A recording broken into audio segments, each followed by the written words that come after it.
Over the past year, AI has become readily available to the public, and while most people met it with great expectations and excitement as to how they could use AI to their benefit, there are a lot of people out there that say that, especially as creatives, we should stay away from AI as much as possible. And I am one of those people. So today, I wanted to talk to you about why, as an indie author, you should separate yourself from AI as much as possible, because not only me, but a lot of professionals in the publishing industry also believe that if AI is right here, then you as an author should be on the complete opposite side of the earth and go nowhere near it. Also, at the end of this video, I'm going to give you a prediction of AI usage and where I think it will go in the coming year. Now, I think the discussion around AI usage, especially in the publishing space, is a very interesting one, and a lot of the times when people don't immediately go to stay away from it is because they don't necessarily understand how AI works and the implications of AI usage in your work. Now, the first and foremost reason why you shouldn't use AI as an author is because it leads to mediocre work and just lack of originality. Now, this applies to you if you have AI write the entire book for you. This applies to you if you just asked AI to help you outline the manuscript of your book. This applies to you if you ask AI to help you with naming characters, cities, places, objects, whatever. This applies to you if you use AI for research purposes. This applies to you if you use AI for inspirational purposes. Why is that? Well, because AI takes already existing works and it looks at all of it, and that's how it gives you an answer to whatever question you may have. Now, the result that AI is going to give you is going to be mediocre at best. Because let's say you ask it to help you with your fantasy novel. It is going to take the worst fantasy novel ever published to humans and the best fantasy novel ever published to humans, and it's going to mush it together, and that is just going to create something in the middle, which is mediocre and average at best. Also, therefore, it steals from those works of art. Remember, AI doesn't have creativity. Creativity is such a human experience. It is something that is driven by so many factors of your life, from childhood experiences to generational traumas and situations to everyday experiences. That is what creativity is. You need to be human. You need to have a soul to have creativity. Now, therefore, this tool relies on stealing other people's works, and most of the time that is going to be the most successful pieces of works, where you will end up with a copy of Game of Thrones, you will end up with a copy of The Hunger Games, you will end up with a copy of Harry Potter or Sarah J. Maas books, whatever. Regardless of some of those authors and their reputations, AI will take from that and it will steal the work from that. But it will also steal the work of smaller authors, of people that have put hours and months and weeks and years of hard work and research into writing a beautiful story. You could kind of even look at it as plagiarism, which is maybe a stretch, but I actually don't think it's a stretch, if I'm honest. So if you just look at it from an ethical standpoint, stealing someone else's work to make yours, completely unethical. But if that isn't enough to stop you, then also your result is not going to be original at all. And on top of all of that, the next time an author asks, the next time some lazy person asks AI to write them a book, they will steal from your book as well to create that new story for them. So we'll just have, a bunch of stories that have the same 10, 15, 20 elements. Now, I think most authors agree and follow along with me until this point, but it doesn't stop there. Let's say you ask AI to proofread a paragraph or a chapter for you, or you ask it to check your grammar for you because English isn't your first language and you're writing it in English. Don't do that. AI needs to understand what you're writing about in order for it to check your grammar, in order for it to check for typos, and any and all little things that you might think is okay to ask AI to do for you.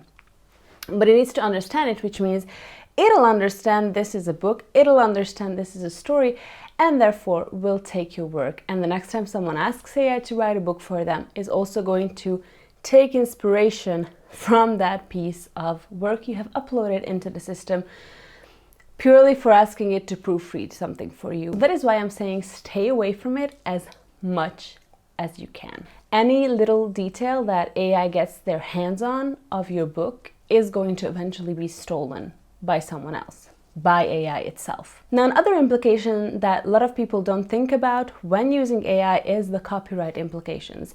AI is a fairly new tool, readily available to the public, and the rules around the copyright, who owns that piece of work, are still pretty blurry.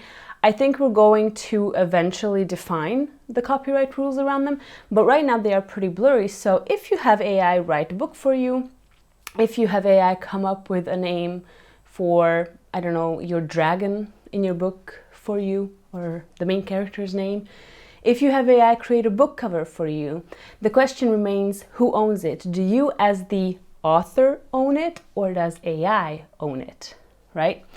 So the copyright implications there are very blurry, and you just don't want to fall into the trouble of having your book published and then all of a sudden you get a copyright infringement because there is stolen work in it that isn't yours. Now, another implication of AI that people are not very aware of is reliability.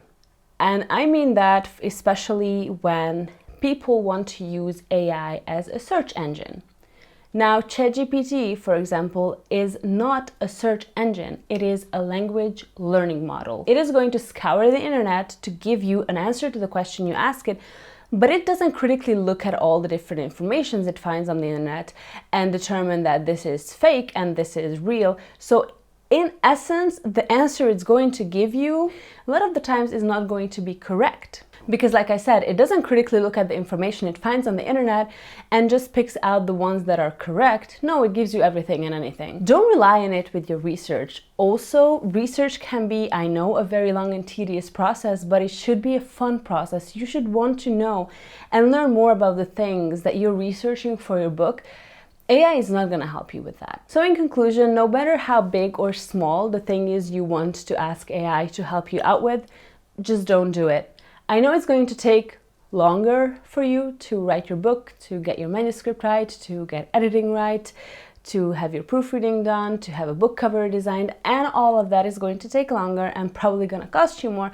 But in the end product is actually going to have some sort of value. Now, I'm not just some bitter person that is hating on AI for no reason. Actually, there are a lot of publishers and literary agents out there. I never know how to say literary agents. Literary agents? Literary agents?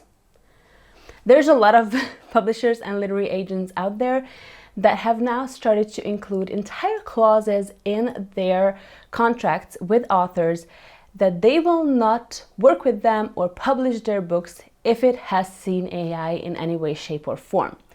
This doesn't only apply to people that want to query and publish their books, it also applies to people that then self-publish and later on hope to get picked up by a publisher. And finally, my prediction for our usage in AI for the coming year. I think in 2025, we are going to see a lot of AI created content. Let that be social media posts, let that be books, let that be music, or short little videos, or photography. I think 2025 is going to be filled with AI created content. We kind of are already seeing this happen with Coca-Cola doing their annual Christmas commercial and having it made by AI. And we're seeing it by these couple of assholes that are trying to disrupt the publishing industry by publishing 8,000 AI written books in 2025. Good luck with that. But I think it's going to be a trend. And by the end of 2025, we will just be so sick and tired of seeing soulless, unoriginal, full of mistake creations of AI. People will want to see human-made work. Now you might wonder, okay, so should I just leverage this entire year of 2025 and also feed into this AI madness? Nope.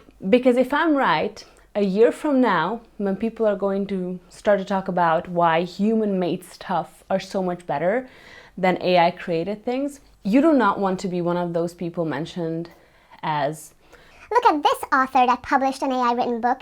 It's so unoriginal and lacks creativity and is soulless." You don't want to be mentioned by that. You want to be mentioned, "Look at this author. Even in 2025, the book they published was written completely by them. They have done their own research, and this book is just full of creativity, full of soul. It's beautiful." That is how you want to be mentioned a year from now, when people will have had enough of the soulless creations of AI and the people that have AI create these soulless creations for them. But I want to hear what you think. Do you think authors should stay away from AI as much as possible?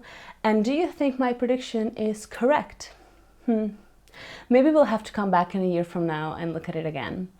Anyway, I wish you all so much luck with your research, with your writing, with your editing, with your proofreading, with your cover design. Please, please, please let it all be human-made, so that, we can create more fun and original books. Thank you so much for watching. If you feel like sticking around, go ahead and watch another one of my videos.